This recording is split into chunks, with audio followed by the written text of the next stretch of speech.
Hello everyone, my name is Rachel and this is my vitiligo story. So I've been putting this off for about 5 years. My sister has been telling me to share my story and to share my journey, and I am finally doing it. I think what kept me from doing it is just feeling like I had to be completely healed in order to share, in order to have any value, that I had to be completely healed. Um, and now, as I've been going through this process for the past 9 years, I'm at a point now where I feel like this is just something that's going to be a part of me for the rest of my life. And it's my body's way of communicating with me if something is off or if I'm off balance. So my story started when I was about 32 years old. I had just given birth to my son, who is now 9. And yeah, I was 6 months postpartum, and I started to develop a little white patch underneath my eye. And when you're a first time mom and your body goes through so many changes, I honestly just thought it was a part of giving birth.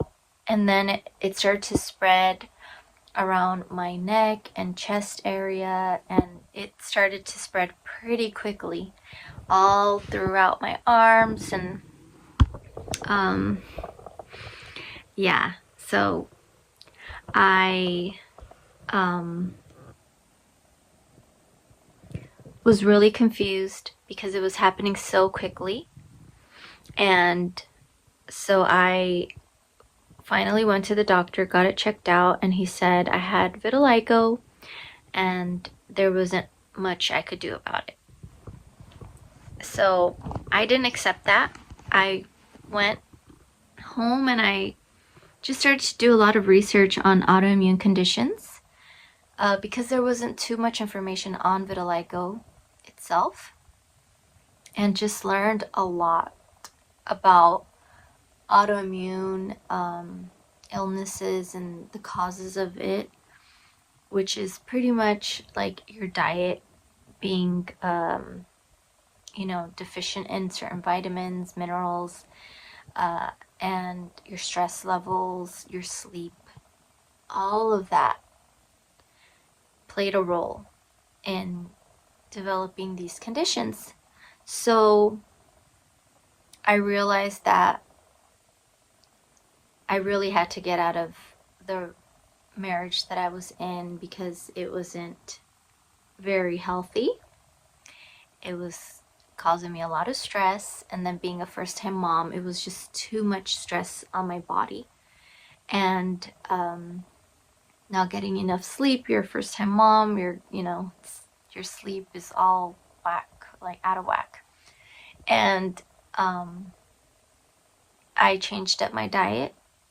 I started incorporating water fasting, and I was very deficient in vitamin D3, which is like, if you have an autoimmune condition, you're most likely deficient.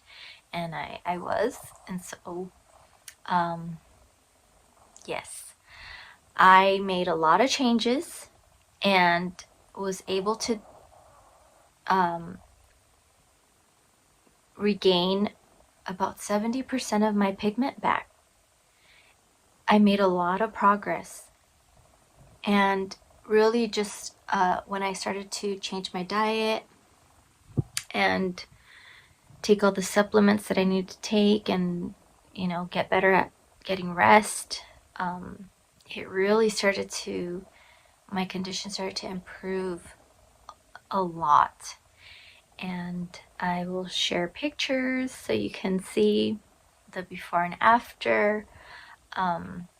It was pretty, it was like just amazing to see that. I was also doing a lot of visualizing. I was reading so many books and just getting as much information as I could visualizing Dr. Joe Dispenza, becoming supernatural. That was a big one during that time. So I would say between, like, within a span of 3 to 4 months, I had regained a lot of my pigment back. I tried so many different things. I also went to like Chinese doctors, Chinese medicine, and tried doing those things. But honestly, what really helped me was just changing up my eating habits, changing my diet, eliminating a lot of things, and then supplementing, creating more harmony in my environment, and meditating. I started to meditate. That was a big helpful thing that I did. And so, yeah, that's my story. And, well, a part of it.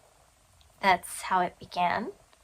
And I plan to continue to share all the different ways that vitiligo has affected me, and it still does. Like, it's challenging because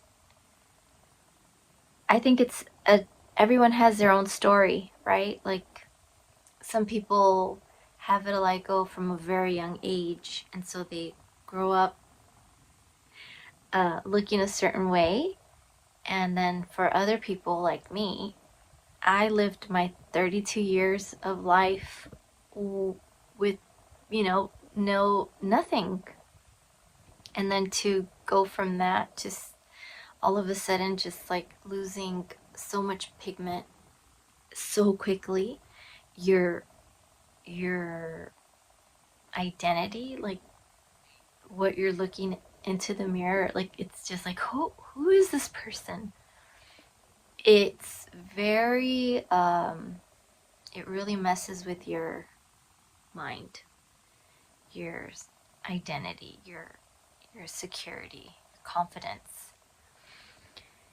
And so I will be going deeper into a lot of that. And what I'm currently, my challenge is now, which is really within yourself. I think like I said, everyone has a different story and how you take it. And if there's anything that I can say to help you in any way, or at least so that you don't feel alone and think like, am I the only one having these thoughts, or is it normal to feel like this? Like, if it makes you feel a little bit better, then this is worth it to do this. So, yeah, so this is just the very beginning part of me sharing my journey, my experience with vitiligo, and it's still going on. But yes, so this is what this channel is going to be all about, is my experience with vitiligo. And yeah, I invite you to share any comments or questions, and I will get to you. And yes, so thank you for stopping by, and I'll see you in the next video.